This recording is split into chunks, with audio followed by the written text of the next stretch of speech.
Assalamualaikum warahmatullahi wabarakatuh. Ketemu lagi dengan saya kawan-kawan di channel Satu Pancal.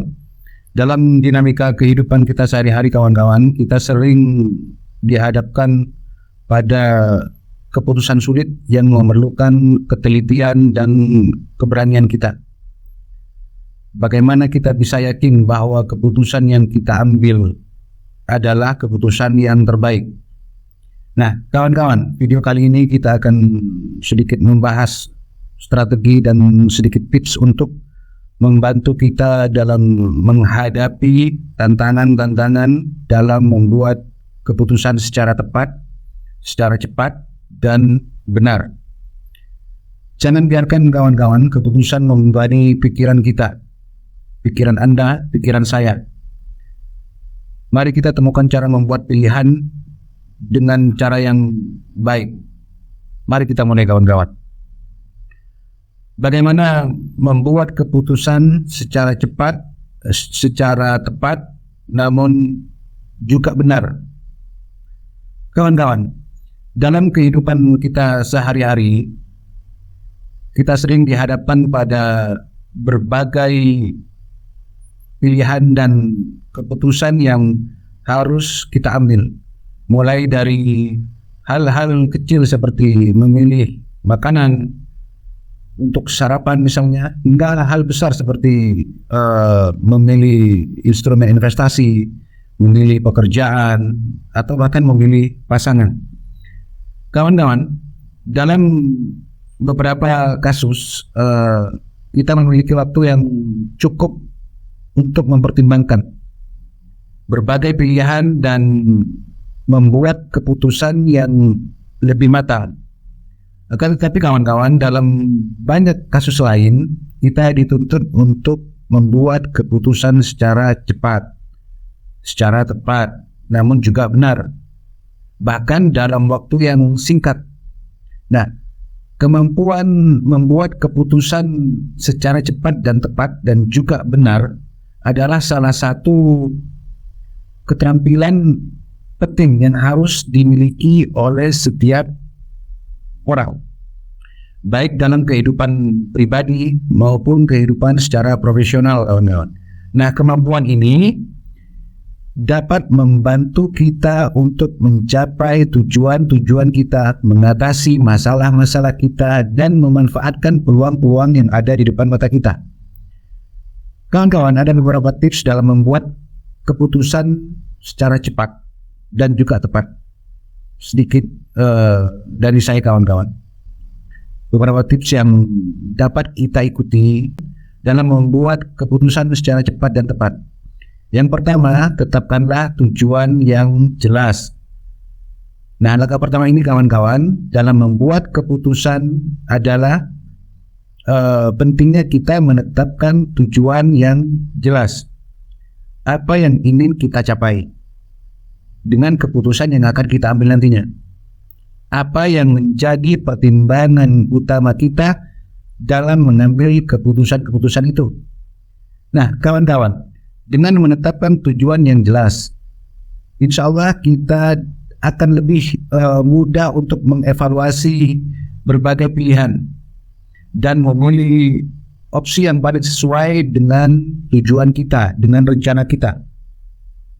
Contoh kawan-kawan, misalnya jika kita sedang mempertimbangkan untuk membeli mobil baru. Nah, tujuan kita adalah memiliki mobil yang nyaman dan efisien untuk digunakan sehari-hari, misalnya untuk berangkat ke kantor, untuk mobilisasi kita. Dengan menetapkan tujuan yang jelas ini kawan-kawan, kita dapat mengevaluasi, kita dapat mengkoreksi berbagai pilihan mobil dan memilih mobil yang paling sesuai dengan kebutuhan kita. Nah, itu yang pertama. Kemudian yang kedua kawan-kawan, kumpulkanlah berbagai informasi yang relevan, yang sesuai. Ini setelah kita menetapkan tujuan kita. Kita perlu mengumpulkan informasi yang relevan, yang sesuai untuk mendukung pengambilan keputusan nantinya. Pengambilan keputusan yang akan kita bikin nanti. Nah, informasi yang relevan dapat berupa data, dapat berupa fakta, atau pendapat dari teman kita atau pengalaman dari orang lain yang sudah mengalami. Semakin banyak informasi yang kita miliki, semakin baik pula insya Allah keputusan yang dapat kita ambil. Contohnya saja kawan-kawan, kita perlu mengumpulkan informasi tentang berbagai jenis mobil, termasuk harganya, termasuk fitur-fiturnya apa saja, konsumsi bahan bakarnya bagaimana, boros atau irit. Kita juga dapat membaca ulasan dari pemilik mobil misalnya yang telah berpengalaman. Itu yang kedua. Kemudian yang ketiga kawan-kawan, pertimbangkanlah berbagai kemungkinan yang akan terjadi. Oleh karenanya, jangan terburu-buru untuk mengambil keputusan sebelum kita mempertimbangkan berbagai kemungkinan-kemungkinan yang ada atau yang akan muncul nanti. Ada baiknya kita mencoba untuk membayangkan berbagai konsekuensi dari setiap pilihan yang kita miliki. Nah, dengan mempertimbangkan berbagai kemungkinan-kemungkinan tadi, kemungkinan-kemungkinan informasi yang sudah kita kumpulkan, kita akan lebih siap untuk menghadapi berbagai risiko yang mungkin terjadi dari pengambilan keputusan kita nantinya. Contoh saja kawan-kawan,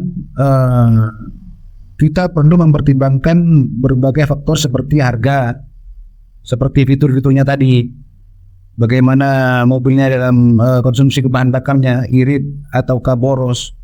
Kita juga perlu mempertimbangkan kondisi keuangan kita sebenarnya dan kebutuhan kita sehari-hari. Ini yang ketiga.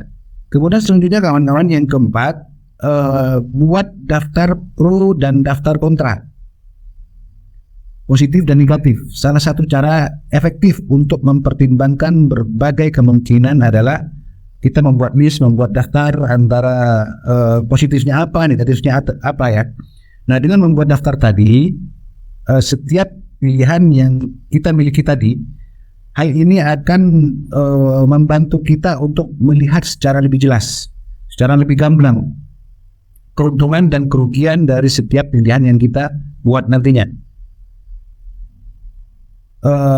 Contoh saja kawan-kawan, dalam daftar pro dan kontra dari beberapa mobil yang kita pertimbangkan, misalnya mobil A misalnya, harga terjangkau, performa kurangi, bertenaga misalnya, kemudian konsumsi bahan bakar irit, garansi singkat. Akan tetapi, nah ini juga menjadi pertimbangan kita. Satu sisi kelebihannya adalah fiturnya lebih lengkap. Kemudian mobil B, performanya lebih bertenaga misalnya. Cuman harganya lebih mahal.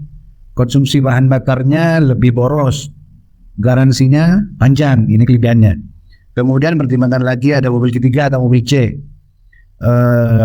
Taruhlah harganya sedang. Kemudian pemakaian bahan bakarnya nggak boros atau nggak irit, standar lah. Cuman garansinya juga sedang. Cuman kelebihannya adalah fitur-fiturnya dari mobil C ini standar dibanding mobil A dan mobil B tadi. Ini sebagai contoh saja kawan-kawan, kalau Anda membuat daftar pro dan kontra, keuntungan dan kerugiannya. Kemudian kelima kawan-kawan, hal yang perlu dipertimbangkan adalah berkonsultasi dengan orang lain yang kita percaya.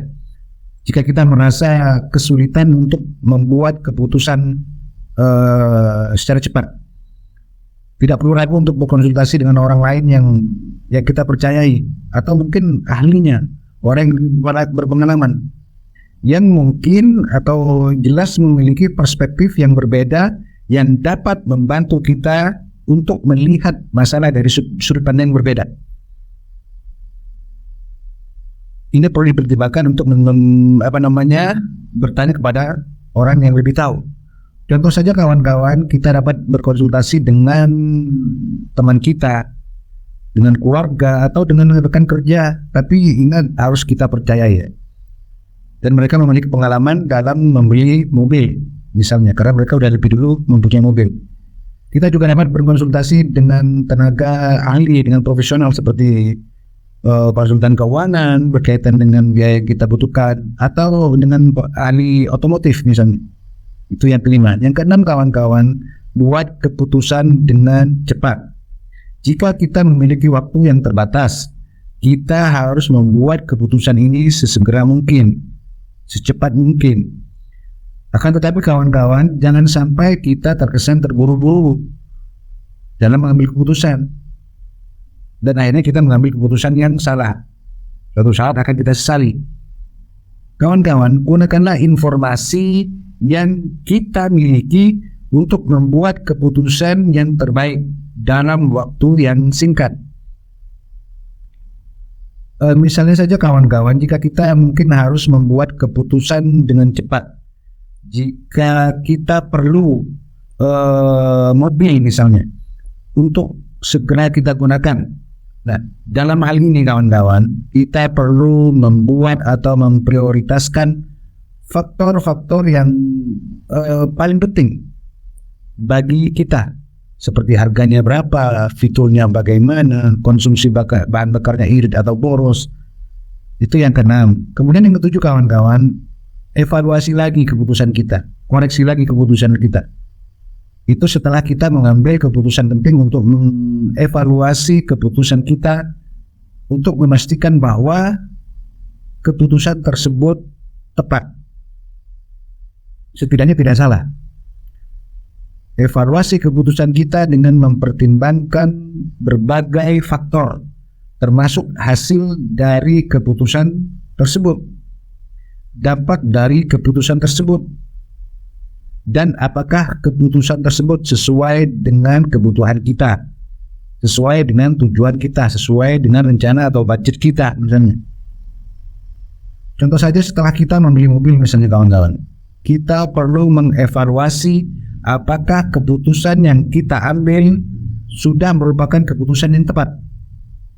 Kita dapat mengevaluasi, mengkoreksi lagi keputusan kita berdasarkan faktor-faktor seperti kepuasan kita misalnya dengan mobil yang kita pilih, kemudian dengan biaya perawatannya bagaimana. Sebelum membuat keputusan, kawan-kawan, pastikanlah kita memiliki informasi yang cukup, informasi yang memadai. Kawan-kawan, memahami konteks dan memiliki data yang valid adalah langkah penting. Dan ini langkah pertama untuk menghindari kesalahan yang akan terjadi dalam kita mengambil keputusan nanti. Kemudian kawan-kawan, pentingnya prioritas. Menetapkan prioritas dalam membuat keputusan yang baik, ini sangat penting kawan-kawan.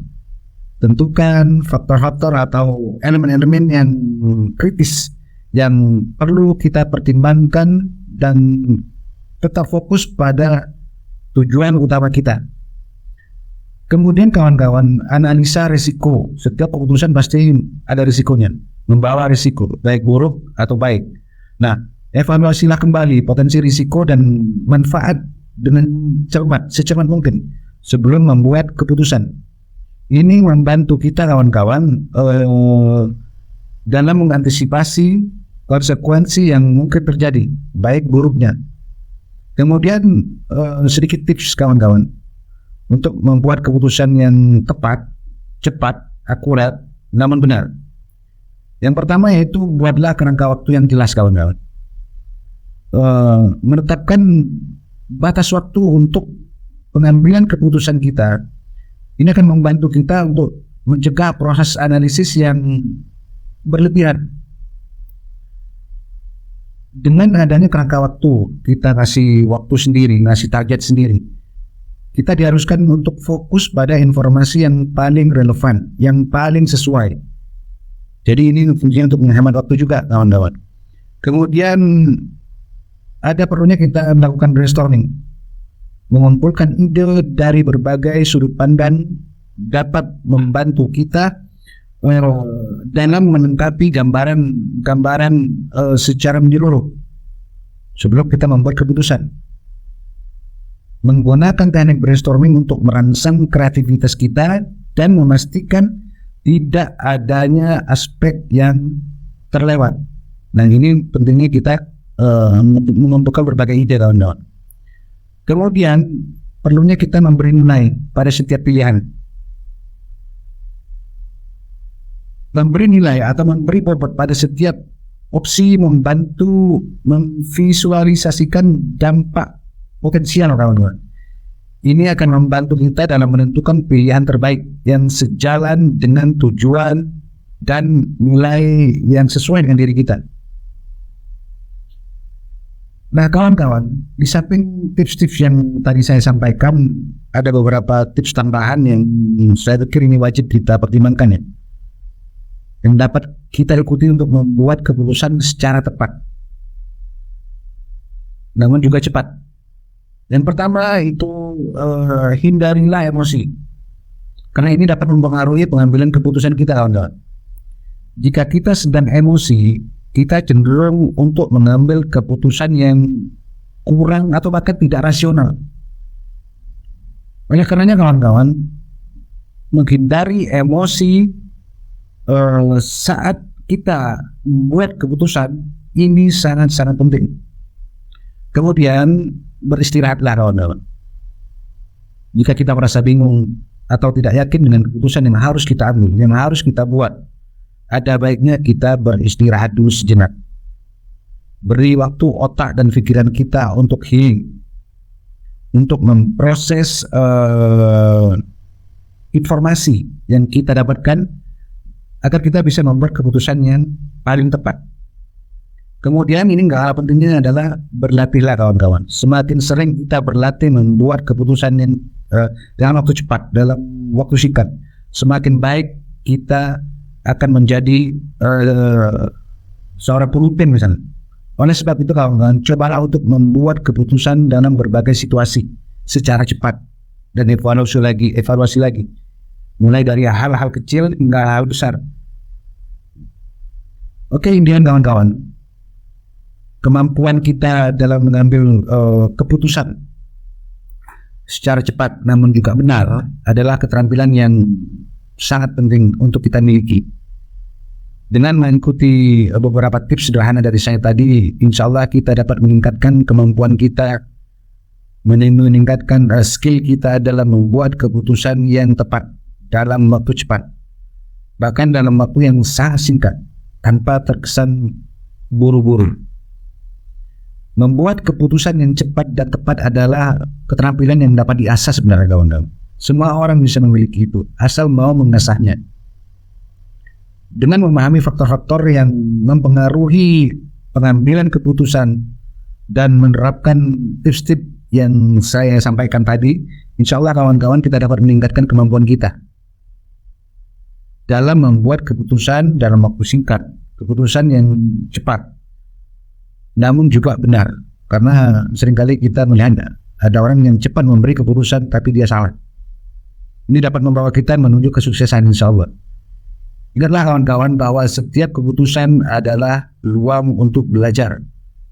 Dan dengan praktek yang konsisten, insya Allah kita dapat menjadi ahli dalam seni membuat keputusan. Kita akan menjadi ahli decision maker, ya, kawan-kawan. Oke, kawan-kawan, untuk menjadi seorang pemimpin dituntut untuk membuat keputusan secara cepat dalam situasi genting, namun juga benar. Nah, kawan-kawan, pertimbangkan juga resikonya. Satu hal kaidah penting yang selalu saya pegang dalam setiap mengambil keputusan dalam waktu cepat, namun juga benar, adalah satu kaidahnya, yaitu yang penting saya tidak salah. Itu dulu, kawan. Seandainya kita dituntut mengambil keputusan dalam waktu yang cepat, setidaknya saya tidak salah. Ini tips terakhir dari saya, kawan-kawan. Mudah-mudahan ini menjadikan pembelajaran buat kita semua, buat Anda, buat saya, agar kita menjadi pribadi yang lebih baik. Karena yang jelas kita sebagai seorang laki-laki, walaupun kita tidak menjadi leader atau pemimpin di perusahaan atau di masyarakat, kita menjadi leader bagi anak dan istri kita, kawan-kawan. Dan pasti di dalam kehidupan kita mungkin sudah kita alami, ini pasti ada saat-saat genting yang memerlukan kita untuk mengambil keputusan secara cepat, namun juga benar. Saya doakan semoga yang masih punya hutang, Allah lekas lunaskan hutangnya. Semoga Allah senantiasa memberikan kita kemampuan untuk bersabar, kemampuan untuk memberikan rezeki yang halal kepada anak istri kita, kemampuan untuk memberikan rezeki yang berkah kepada anak istri kita. Dan Allah Subhanahu wa taala semoga selalu memberikan kita rezeki yang berlimpah. Setiap akhir episode kawan-kawan, setiap akhir sesi kawan-kawan, saya selalu mengingatkan jangan lupa share video ini kalau merasa Anda terbantu, berguna dengan kawan Anda, dengan anak Anda, dengan murid-murid Anda, dengan mahasiswa Anda, atau dengan siapa saja yang membutuhkan. Jangan lupa klik loncengnya untuk menerima notifikasi untuk video-video mendatang yang tentunya pasti lebih seru dengan video kali ini. Sampai jumpa di video-video berikutnya kawan-kawan. Jauhi judi, jauhi riba. Assalamualaikum warahmatullahi wabarakatuh.